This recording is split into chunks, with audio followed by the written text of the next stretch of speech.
This is Scott Becker with the Becker Private Equity and the Becker Business Podcast. Today's discussion is CEO pay. It's sort of the good, the bad, and the ugly. So here's the deal with CEO pay.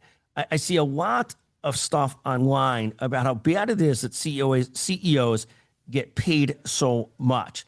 And here is the challenge with this line of thinking. The reality is a great CEO is worth their weight in gold and provides leadership to an entire organization. And some of those CEOs get paid an enormous amount of money. And quite frankly, as long as everybody in the organization is doing well and doing better and better, and the stock goes up, that CEO is probably worth whatever the enormous pay is that they get. Now, that's one side of the equation. The big problem is often the following. And so it's very similar with these young college athletes and their NILs.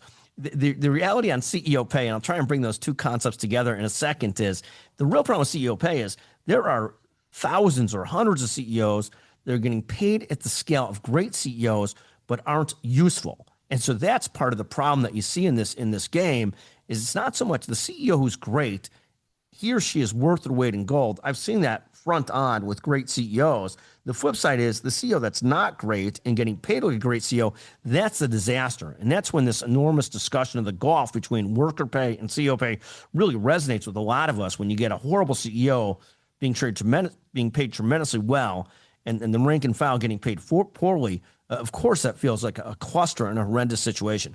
In any event, thank you for listening to the Becker Business and the Becker Private Equity Podcast. That's our quick take today on CEO pay, the good, the bad, and the ugly. Chipotle, who lost their great CEO and is now down 48% year to date, I can assure you wishes they were still paying Brian Nicole what they were paying him. Thank you for listening to the Becker Business and Becker Private Equity Podcast.